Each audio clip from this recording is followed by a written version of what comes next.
दोस्तों आज हम एक्सप्लेनेशन करने वाले हैं 2024 की साइंस फिक्शन मूवी डिस्टेंट की, जो स्पेस में सस्पेंस और डर से भरी है। कहानी शुरू होती है एक बड़ी माइनिंग स्पेसशिप से, जो किसी दूसरे प्लैनेट से धरती के लिए रिसोर्सेज इकट्ठा करने जा रही है। शिप में सारे इंजीनियर और एस्ट्रोनॉट अपने हाइबरनेशन पॉड में सो रहे हैं। सब कुछ ठीक चल रहा है, लेकिन अचानक बड़े मेटियोरॉइड्स शिप से टकराते हैं। शिप को भारी नुकसान होता है और इमरजेंसी पॉड्स अलग होकर किसी अनजान प्लैनेट पर लैंड करने लगते हैं। इन्हीं में से एक पॉड में है एंडी, एक जूनियर इंजीनियर जो हाइबरनेशन में सो रहा है। शिप के खतरे में आते ही उसका एआई एडा उसे जगा देता है।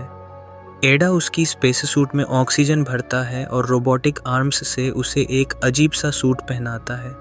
एंडी पॉड की खिड़की से देखता है कि कई पॉड्स उस प्लैनेट पर लैंड कर रहे हैं, लेकिन वहाँ का वातावरण इतना खराब है कि ज़्यादातर पॉड्स क्रैश होने से पहले ही फट जाते हैं और लोग मर जाते हैं। एंडी का पॉड भी पहाड़ी इलाके में क्रैश लैंड करता है। वह बेहोश हो जाता है। होश में आने पर उसे अपनी फैमिली की याद आती है। एडा उसे चेतावनी देता है, जल्दी पॉड से निकलो, लेकिन पॉड की सारी खिड़कियां और दरवाजे जाम हैं। एंडी अपने इमरजेंसी सामान चेक करता है, लेकिन उसे फ्लेयर गन नहीं मिलती क्योंकि कंपनी ने सारी गन सीनियर्स को दी थी।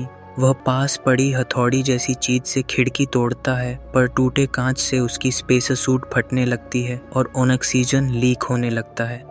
वह सूट को सील करता है, तभी एडा चिल्लाता है, पॉड में आग लग रही है, बाहर निकलो। एंडी जैसे तैसे बाहर निकलता है और पॉड फट जाता है। तभी आसमान में आग की लपटें दिखती हैं। वह उसकी टूटी शिप है जो क्रैश होकर धमाके के साथ गिरती है। धमाके की लहर एंडी को किलोमीटर दूर फेंक देती है। होश में आने पर एंडी एडा से पूछता है, मैं कहाँ हूँ? एडा बताता है, ये अनजान प्लेनेट है जिसे कोई नहीं जानता। बाकी सर्वाइवर्स के बारे में एडा को कुछ पता नहीं। एंडी निराश होकर बैठने वाला होता है कि उसे दूर रोशनी दिखती है। वह उस तरफ बढ़ता है। रास्ते में उसे टूटी शिप दिखती है जिसके ऊपर अजीब पंजों और खून के निशान हैं, पर वह इन्हें नज़रअंदाज करता है। रोशनी के पास पहुंचकर वह खुश हो जाता है क्योंकि वहां उसका साथी डेविन है, जो कम्युनिकेशन सेंटर में काम करता था। डेविन भी एंडी को देखकर खुश होता है।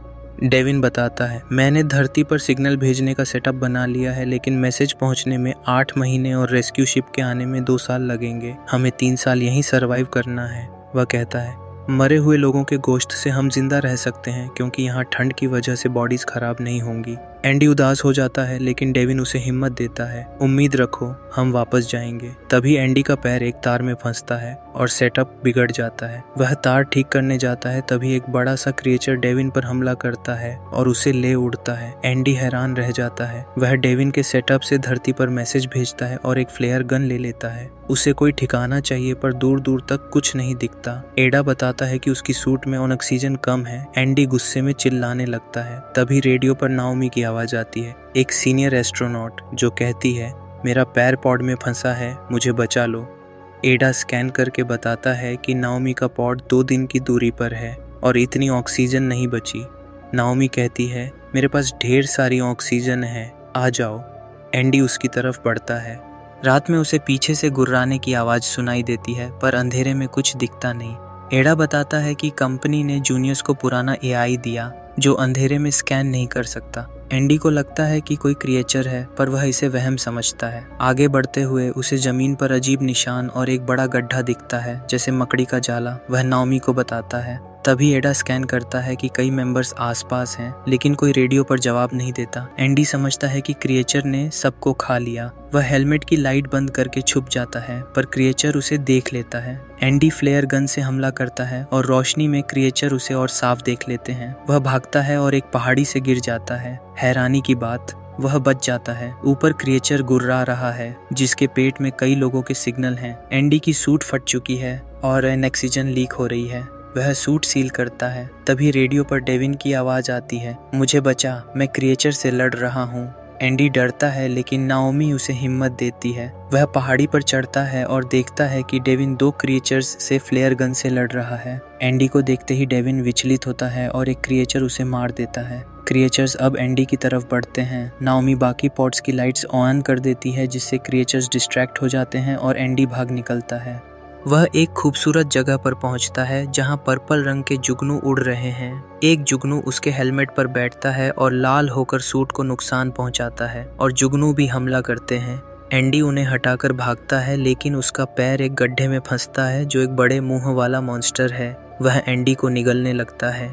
एंडी को घुटन और उल्टी जैसा लगता है। एडा उसे करंट देता है जिससे मॉन्स्टर उसे उगल देता है। एंडी टनल में भागता है, लेकिन वह जुगनुओं का अड्डा है। सूट की ऑक्सीजन खत्म होने लगती है। वह नाओमी से कहता है, शायद मैं तुम्हें नहीं बचा पाऊंगा।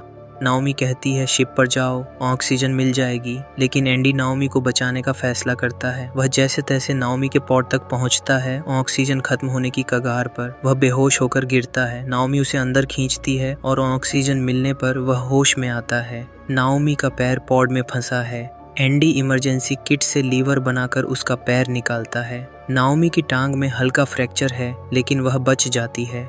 दोनों फ्लेयर गन और रिपेयर स्प्रे लेकर बाहर निकलते हैं, लेकिन क्रिएचर्स उन्हें घेर लेते हैं। नाओमी का एआई उसे दर्द की दवा देता है और वे शिप की तरफ भागते हैं। शिप के ठीक हिस्से में पहुंचकर नाओमी कंपार्टमेंट खोलती है, लेकिन क्रिएचर्स पीछे पड़ जाते हैं। नाओमी दरवाजा बंद करती है और एक क्रिएचर का आधा शरीर कट जाता है। शिप में 2 क्रिएचर्स पहले से हैं। दोनों गैस चैम्बर में छुपते हैं, लेकिन दरवाजा जाम हो जाता है। नाओमी पूछती है, तू इतना निराश क्यों है? एंडी अपनी फैमिली की वीडियो दिखाता है। उसकी पत्नी और बेटे की एक्सीडेंट में मौत हो गई थी। वह कहता है, यह मेरी गलती थी। नाओमी उसे हिम्मत देती है।